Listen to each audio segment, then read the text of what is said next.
Conhecimento para bem viver, com Tiago Namastê. Compulsão. Palavra oxítona terminada em ão. Essa era uma propaganda quando eu tinha, sei lá, uns 12 ou 13 anos, que eu acho que cabe aqui nesse momento, que envolve assim, como a gente lida com quando a nossa mente emocional sensitiva dá um nocaute no nosso discernimento, ok? Porque para o Ayurveda o processo é sempre o seguinte: vêm os sentidos, no geral assim, tá? Aí esses sentidos, em um certo grau, ativam a memória e a gente significa aquilo. Aí vem o discernimento e diz se a gente deve seguir aquilo ou não. E aí, dependendo do quanto o nosso grau de presença tá, a gente tem mais ou menos tempo para refletir sobre o que o discernimento está falando. Okay? O que é presença? É estar se distanciando dos sentidos e das sensações. Muitas vezes, esses sentidos e sensações estão dentro da gente na nossa memória. A gente meio que pula a etapa da sensibilização externa, mas a gente considera que essa memória foi uma sensibilização externa do passado que está sendo invocada nesse momento na nossa mente. Mas o processo ainda assim continuou. E dentro da perspectiva do Ayurveda, isso pode ser a partir de vidas passadas também, o que deixa a história muito mais assim animada, em termos teóricos. Mas vamos ter esse ponto. Alguma coisa passou pelos teus sentidos, certo? Isso invocou na memória um aspecto que provavelmente envolve alguma coisa assim que pega e mexe com as tuas entranhas, certo? E por uma questão qualquer, que a gente vai conversar daqui a pouco, isso apaga o que a gente chama de buddhi, que é a capacidade de discernimento, e você é um escravo da sua memória, ok? O que é a perspectiva da cultura do yoga, onde o Ayurveda está inserido? Quanto mais prática de distanciamento das coisas transitórias você pratica, mais atividade de dharana, dhyana, que são essas práticas de você ou manter um esforço concentrado ou manter uma atividade contemplativa difusa, mais observadora, mais você consegue observar que os seus sentidos não são você. Você é um processo de consciência por detrás desses sentidos, e quando isso falha, você é um escravo da tua psique.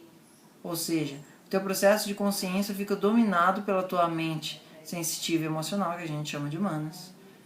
E você depois sofre por conta disso. Porque não foi exatamente você que fez, foi a sua parte da sua mente, que a princípio era para estar a serviço desse processo de consciência, que era para ser apenas um condutor dos cavalos. Essa mensagem aparece muito no Bhagavad Gita, como se o condutor dos cavalos tivesse passado a ser o dono da charrete, ok? Não a pessoa que está lá dentro. Bom, aí temos esse problema que se chama compulsão, palavra oxítona terminada em ão, que dentro da perspectiva do Ayurveda é um processo de pragya-para, que é um atentado contra o discernimento. É como se fosse um terrorismo contra a tua essência. Quando isso acontece, você está mal. Você está muito ferrado porque o que aconteceu foi que você perdeu o jogo.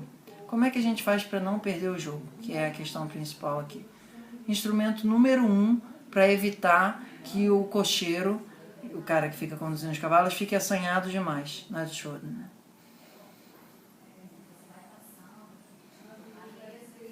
Inspira por A, expira por B, inspira por B, expira por A. Que nem naquele vídeo lá, pouco visto meu do Nadishodhana. E pouco importante também, assim, principalmente porque a gente está falando. Nadishodhana é fundamental para ser a primeira cancela diante de um cocheiro mais assanhado. Ok? E por que é? Porque quando a gente faz isso, a gente relaxa o nosso sistema emocional por definição. Imagina que para você entrar nesse modo compulsivo, o teu hemisfério direito do cérebro está super ativo e o teu hemisfério esquerdo não está conseguindo fazer quase nada.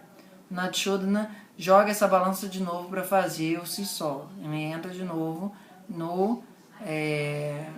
como é que é o nome disso? Desse brinquedo que a gente tem? Gangorra. Da gangorra, ok? Mas pode ser que logo em seguida venha um outro processo psíquico, botando de novo de castigo o processo do discernimento e fique só com o processo sensitivo. Eu estou adaptando isso à nossa linguagem, ok? Não é exatamente isso. E aí o que você faz? Qual é a tua segunda cancela do cocheiro maluco? Não é o chapeleiro maluco, é o cocheiro maluco. No caso das compulsões mais cafas, você precisa ter alguma forma de manifestar a afetividade. No caso das compulsividades mais pitas, você precisa ter alguma forma de liberar a sua energia física. No caso das compulsões mais vatas, você precisa ter alguma necessidade de aterramento. Porque a compulsão acontece no vata muito quando o chakra básico descaceta. No caso do pita, principalmente quando o chakra do manipura, o terceiro chakra, descaceta.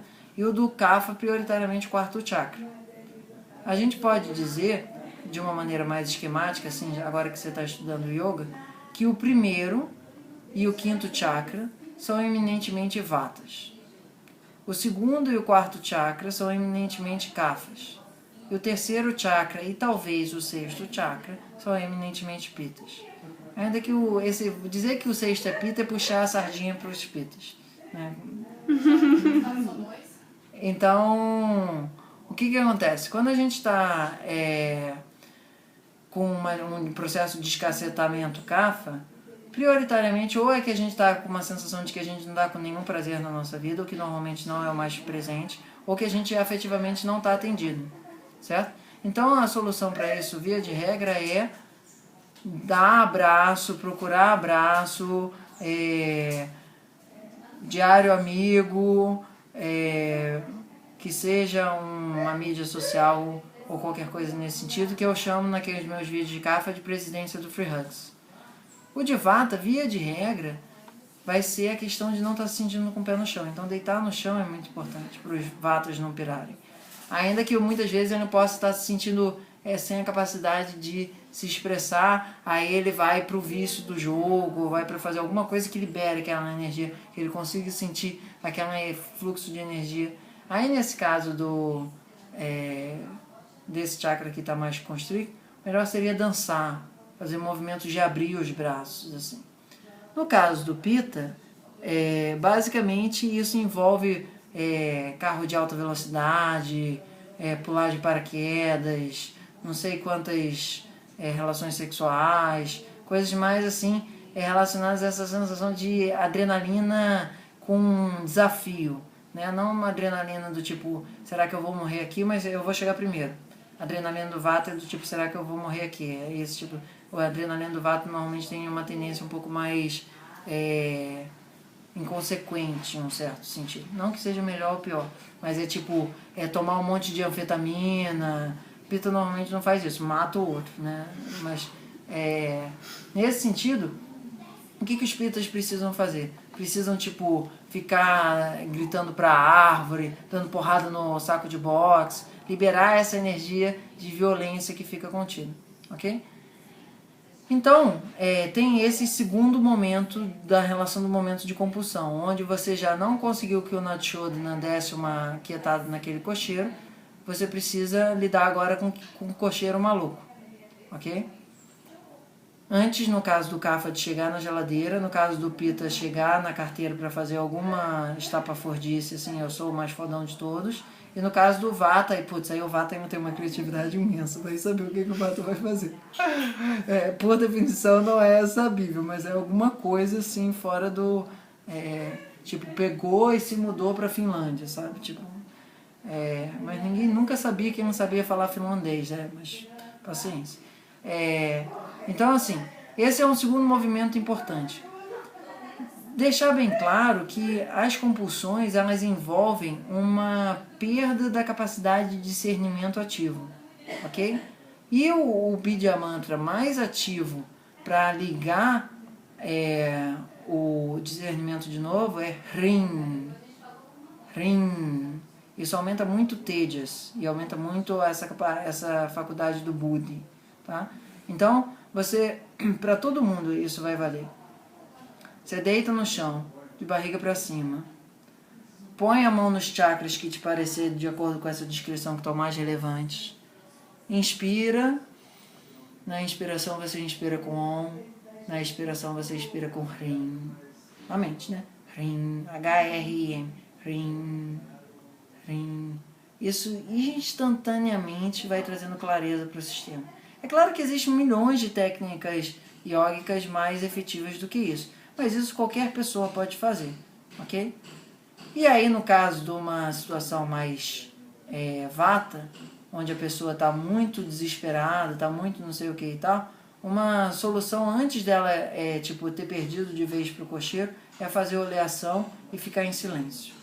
Tratar os dois sentidos mais importantes pro vata. Pro Pitta, tomar um banho de água fria, ou ficar perto de água,